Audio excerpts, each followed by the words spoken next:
Good afternoon. Thank you so much for staying with us right here on Women Radio WFM 91.7. This is 6 minutes after 12 on this side of the radio. So I can still say Happy New Month to you because this is the first time we're meeting. And today is the second day in the month of December 2024. So I can see all Christmas, decorations flying up and down. So I just hope that we have a very great month ahead. All right. This is Women Radio WFM 91.7, Nigeria's first radio station for women and their families. And you're welcome to the program, The Big Question, where we get to prefer and, bring out solutions that would definitely take us, to the point where we need to be.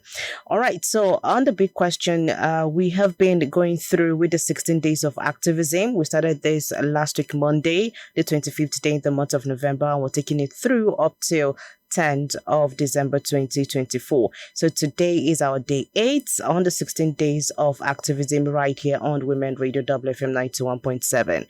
My name is Rose Yusuf Kaiser, and today on the program we'll be looking at rising above SGBV. That's a topic that we've been looking at, bringing up different organizations to come talk to us how they have been supporting survivors of sexual and gender-based violence. All right, so the theme for this year, according to the United Nations, is No Excuse, Unite to End Violence Against Women and Girls. Hashtag No Excuse, Unite to end violence and prevent violence against women and girls. So yes, once again, welcome you to the 16 Days of Activism right here on Women Radio WFM 91.7, where we get to raise awareness, mobilize action, and call for the prevention and elimination of all forms of violence against women and girls. To be a part of the program, you can dial 07000 917 917. Go ahead, send a text or a WhatsApp message to 070 317 56537. You can go ahead and, of course, send your contributions to our social media platforms, Facebook, Instagram, X, and YouTube at WFM917. Log on to our website, www.wfm917.com.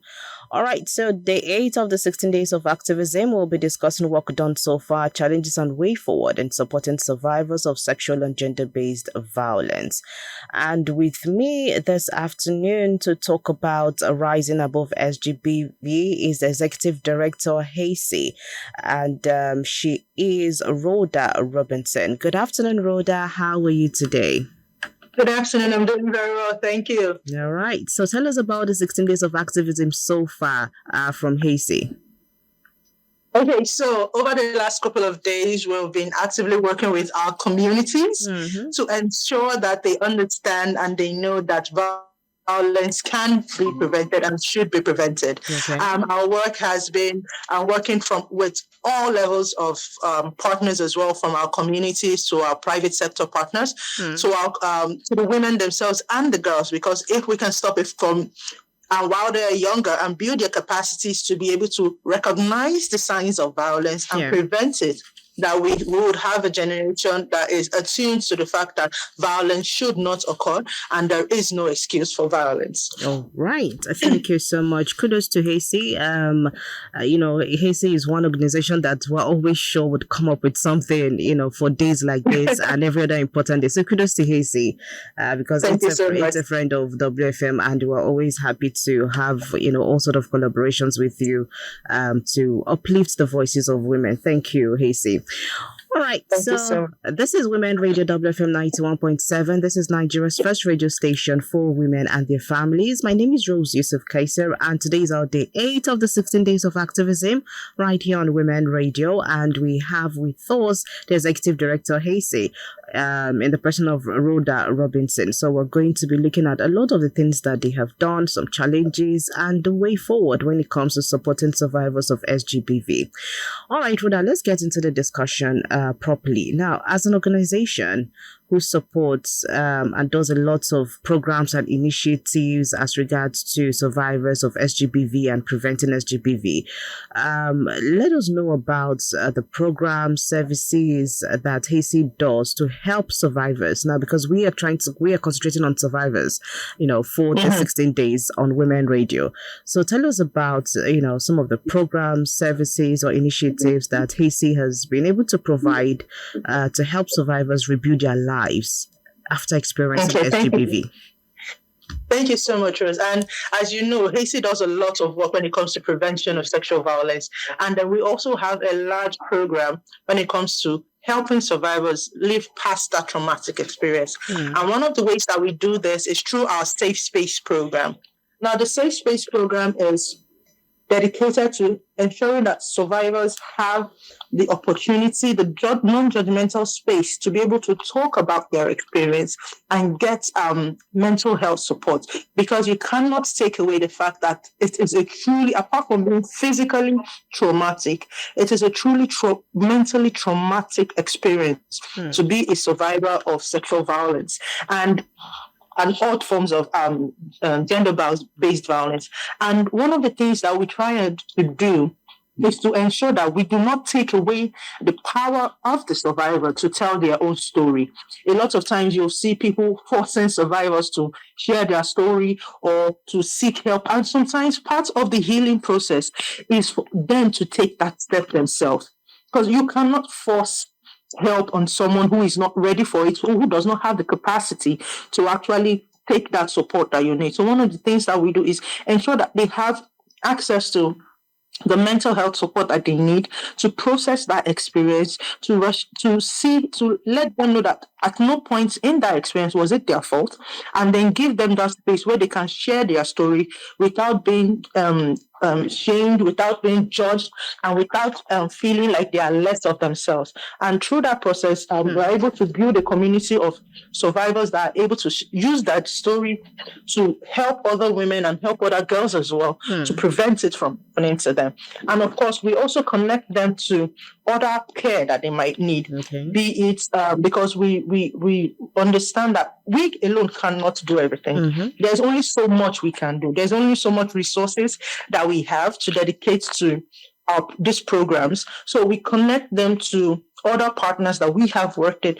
If they still require legal support, we connect them with the DSVRT, because we are really close with the DSVRT. We connect them with them. We connect them with referral centers and health centers that are able to help them work through the process, whether they need a physical checkup or they have health needs after the experience. We are able to help them connect, and then they know that at every point they have that support system that they can easily tap to without them required to do anything. So that's one of the ways that we have been able to support survivors, and of course giving them that platform to share their story. Right. Because it's not every time that a survivor wants to speak that they have the platform that is receptive of their story. Sure. So we try as much as possible to provide that platform for them, that if they are ready to tell their stories, they have a space that they can share their story and they can use that experience for positive influence on the lives of others as well. Okay, thank you so much, Rhoda, for taking us through that. I think it's really important that we encourage more women to tell their stories, because by doing so, you're also breaking the culture of silence and you're encouraging others to come out and tell their own stories. So in a way, you're telling them that you're not alone. You're not alone. So you can actually come out and help somebody out of it. So yeah, well done. So let's look at because I think you've just answered my second question. I was going to ask you about, medical, legal, and all of that, but I think you've covered it also. Let's just head on straight to this particular one that is important, because we have been bringing up different organizations from different parts of the country, and they have, so far, they have told us what they've been able to do as regards to societal stigmas and cultural barriers in their various communities where these organizations, work. Now, for Hasty now, how do you work to address societal stigmas, cultural barriers that discourage survivors from seeking help? Because these two things are, some of the major things that would not let a survivor want to come out or even allow people around the survivor want to say something about what they have been looking at or what they have been experiencing. So, how does Hasty do this? How do you address societal stigmas and cultural barriers?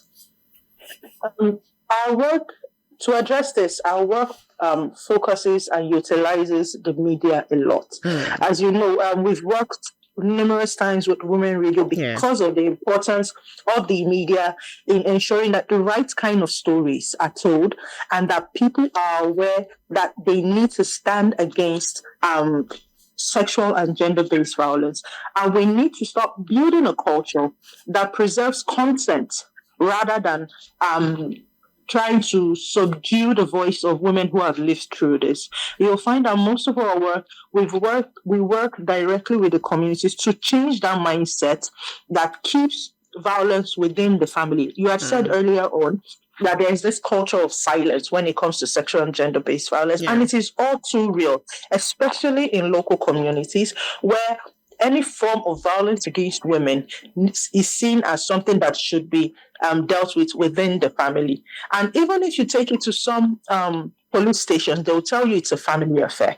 Now, what we do is that we try and, as much as possible, to educate those families that there are things that cannot stay within the family. We have laws that clearly state that it is a crime to perpetrate such acts against women and against girls. And that if they continue keeping it within the family, saying that no external person must hear about it, they are also encouraging that crime and not bringing a solution to it. So a lot of our work has been with creating awareness and educating people on what this means, especially for the family itself and for the women themselves.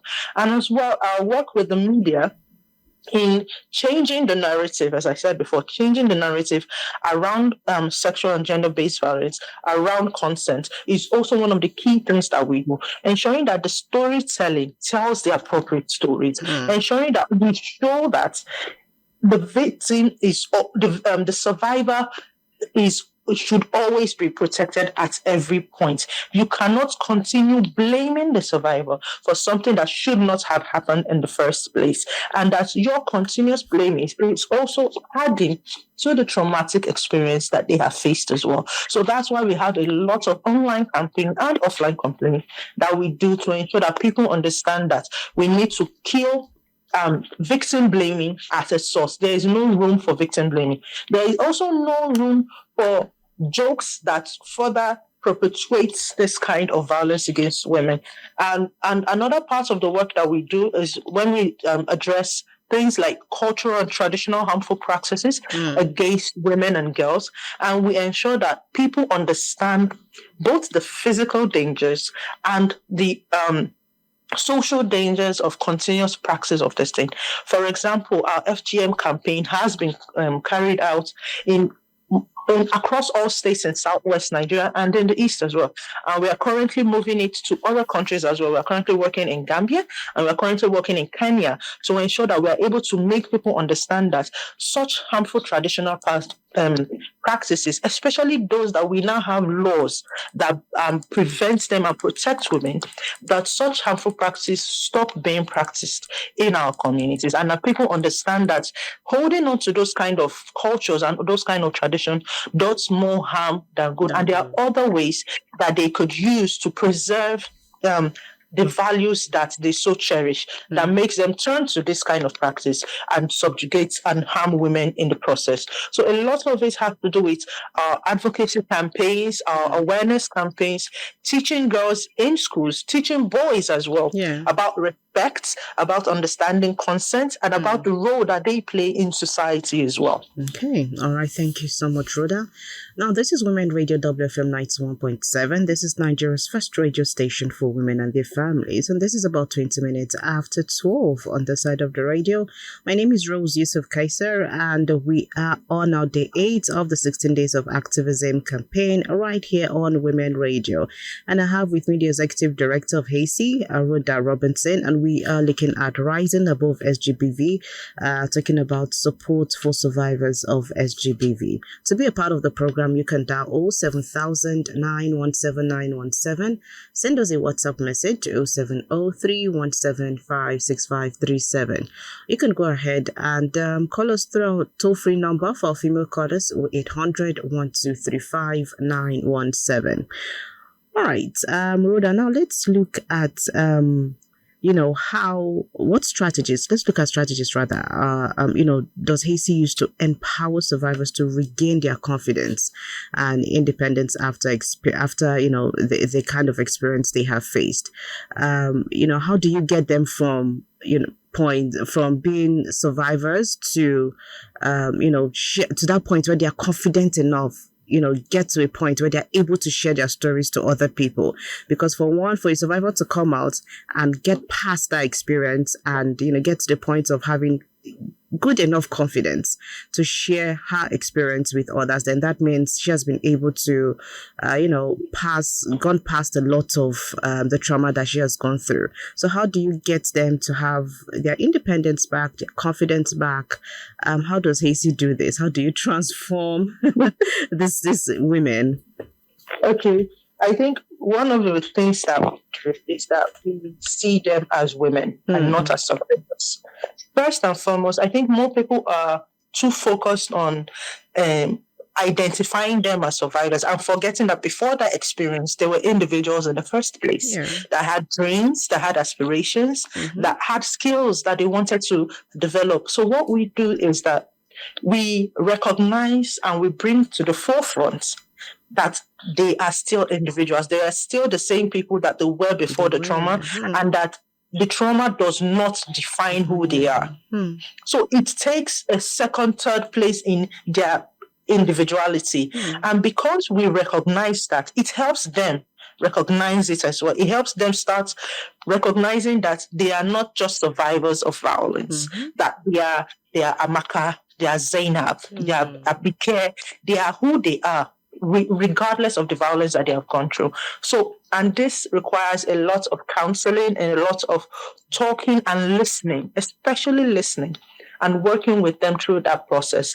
Our current program PAVE, that currently works with over 200 girls, does this for them, because you will be surprised how many young girls have gone through violent episodes of sexual and gender-based violence, and they have no outlets because every single day they have to keep going back to that environment, and they do not see themselves coming out of it. So what we do is that we create that safe space for them, the space that helps them build their soft skills, a space that helps them recognize themselves as leaders, as building their skills to earn an income, building the skills to create digital innovation and things like that. So they see themselves less as victims, less as survivors, but more as innovators, as leaders, as poets, as designers, as everything they had wanted to do. And that's what we focus on. We focus on who they are, not what has happened to them. And that's usually the first step in ensuring that they go through that process and they become comfortable in talking about what has happened, and then working with you in creating solutions that help not just them, but every other girl that finds themselves in that similar situation. Wow. This is definitely very commendable, I must say, Rhoda, because first of all, you have to recognize the fact that there was an Aisha before that happened. There was, a Grace before that happened. So yes, this is definitely a very good approach, I must say. Well done. Okay, so let's quickly look at the challenges you have faced in doing all of these initiatives, programs, and all of how you've been able to handle survivors so far.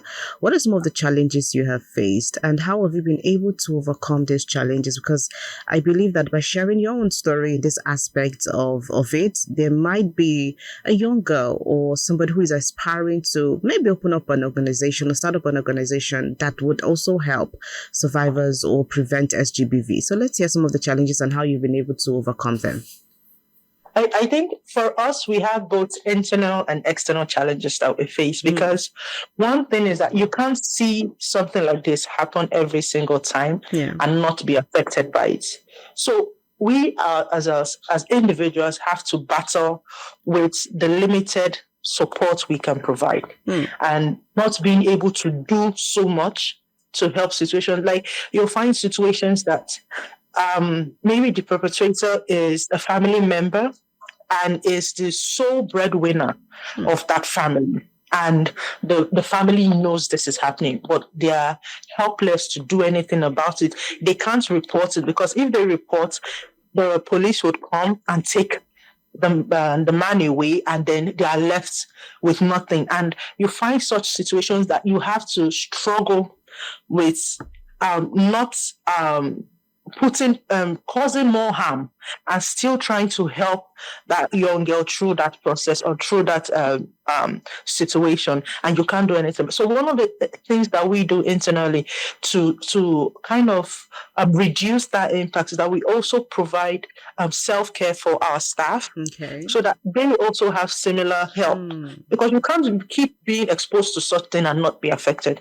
So we also provide those mental health support for our staff as well, and then also help them in channeling and connecting to other organizations who do similar. So it's not just, so they don't just necessarily have through AC, they can help when they see a situation and they know already that we don't have the resources, because we don't have all resources.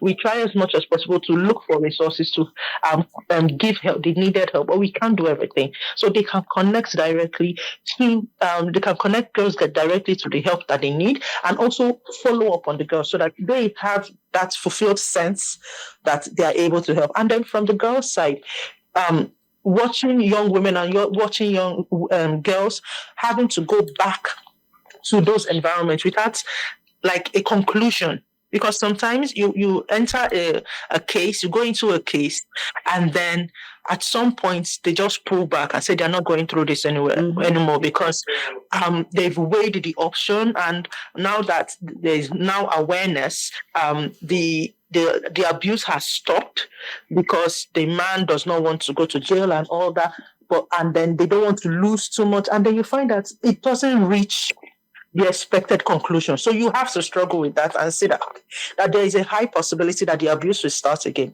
But all we can do is ensure that the women and the girls have the tools that they need, have the knowledge that they need, have the connection that they need to navigate that situation, so that it does not happen again. And before it happens, they are able to quickly leave that situation and then find a way to address it before they re-experience abuse.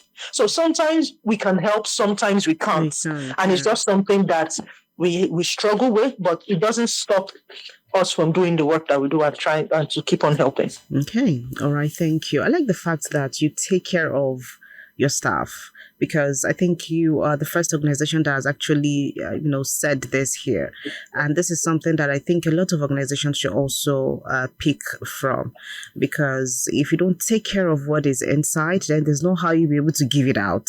So yes, exactly. Well done for that. Thank you so much. All right, so this is about 29 minutes after 12, and this is Women Radio WFM 91.7. Now let's look at the role that Hasey plays in advocating for stronger policies and laws to protect survivors, and also to prevent SGBV, because we cannot always be calling on the government or looking at the policies to protect survivors, and we're not thinking about preventing it so that we don't have more survivors. So let's look at it, because we know that there are policies in place. Sometimes implementation can just be the problem. But what has been Hasey's role in advocating for policies and even implementation too? Okay, so I'll use the example of our Stop Cut project, which I said we implement currently across 3 countries, and say that, as you said, there are policies that protect. They might not do enough, but there's a start. But one of the problems that we see is the implementation and the acceptance of these policies at community level, at local government level, and even at family level. So one of the things that we do is that we break down these policies. We help them localize it and understand it in the layest terms possible. And then we work directly with the family units. We work with the family heads, be them male or female. We work with them in understanding what these policies mean, understanding what would happen if they perpetrate violence, in this case, if they carry out female genital mutilation on their girls, and what that would mean for them. and how serious the state is in ensuring that that policy is implemented. So we work with the family units, we work with the community leaders, the landlords associations, we work with the local government chairmen, we work with the council chairmen, we work with the police as well. Because a lot of times the police do not know about these policies. They are still stuck because policemen and policewomen are community people as well. It's just their job. That is police. Yeah. So they have the same mentality. If they've grown in that community, they have the same mentality that some violence is permissible within the family and should be addressed within the family. So you have to educate them as well that it is not allowed, and this is what their job says, and this is what the policy says. And then building that system, that structure, that connection between the communities, the individuals, or the focal persons that we've trained within the community to be like on-ground supports that they are used to, and connecting all these individual parts together makes it easier for these policies that have been accepted to be implemented within the community. So we no longer become the drivers of the policies, but the community leader is the driver. The head of the family is the driver. The grandmother in the house is the driver. The local TBA is the driver of this policy. And they're saying that if you continue with this process, or if you continue harming girls, or if you continue cutting girls, or taking your daughters out to be cut, this is what is going to happen to you. And we will report because it is no longer accepted. So that is how we work with existing policies and then work with them to further improve on those policies. Because sometimes you will look at the fine on some policies and then you will just be like, this will not deter anybody. Like you are not, it's not doing much. But then again, it's a start. And then working with the states to improve upon it and say that, okay, while we applaud you for having this policy in the first place and accepting it to be implemented within your state or within your locale, it is important that we step it up a bit so that it is more of a deterrent than a punishment. We want people not to do it, not that they do it and then they now take the punishment for it. We want it as a deterrent so that it doesn't happen in the first place. Okay, all right. Thank you so much, Rhoda, for taking us through that. So we just hope that all of your efforts towards seeing that the policies and even the implementation and all of what you've noted, is being utilized, and we're able to see changes, because that's just what we are all after at the end of the day. All right. Yes. So now, just before we go, let's look at collaborations. Let's look at how stakeholders such as society, government, communities, and even other organizations can come together to support survivors of SGBV. And then you give us your final words with that too. Okay, so I think we need to be more active bystanders when it comes to sexual and gender-based violence. We cannot keep silent because it does not concern us, or it's not our immediate or extended family that is happening to. You will find situations where violence is happening within a compound and then the rest of the neighbors just turn their heads away. We need to be more active and more involved in ending violence against women wherever we see it, whether it's gate man who is beating his wife, or it's our driver who is doing something, or it's anybody that we see. We need to be involved in ending sexual and gender-based violence wherever we see it. And we need to work together to ensure that we provide the best support available to survivors of sexual and gender-based violence. Earlier on, I've spoken about the different programs that we have, and one of them is Salvos, which connects these different service providers. And that's how we've been able to provide this comprehensive care to our survivors, because we know who the different partners is. We are partnering with these organizations because we can't do it alone. So we need more organizations to come together, pool their resources, and say, okay, if you can provide mental health support, I can provide clinical health support, I can provide a safe space, I can provide training for women. So we need to be able to connect to each other and know that at the end of the day, the true beneficiary is the one that we need to focus on. And then just to wrap up, I'll just say that it starts and ends with us, because we cannot keep putting it on the government. We can't keep blaming tradition or culture, because we are the ones that carry tradition and practice culture. So it is our responsibility to end sexual and gender-based violence within our own generation, and we need to stand up to the plate. All right. Thank you so much, Rhoda, for reminding us once again that it's our responsibility. It's on all of us. It's not just on the government. It's not just the community leaders, but it's on you, the neighbor who is listening to this happening every night.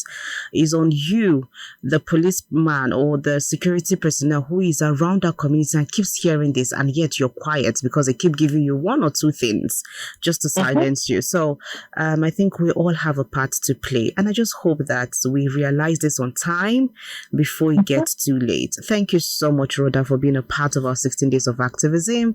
We do appreciate you and the efforts that Hasty is making to prevent and support survivors of SGBV. Thank you. Thank you so much for having me, and thank you for all the work and always being a partner of Hasty in doing what we do. Thank you so much. Thank you too. Do have a great day and enjoy the rest of the week. You too. Bye-bye. Bye. All right, so that's it coming from the executive director of Hasty, the person of Rhoda Robinson, and she has been able to tell us the programs, initiatives, and different ways that we can support survivors of SGBV. And really, I like the fact that she had to remind us that it's not just something that you hear far away. Every day you hear this thing. So what do you do about it? Yes, you. What do you do about it? If we're able to do something about it individually, then I tell you, we might just be seeing the end of SGBV in our societies, or we might just be kicking it out of our societies.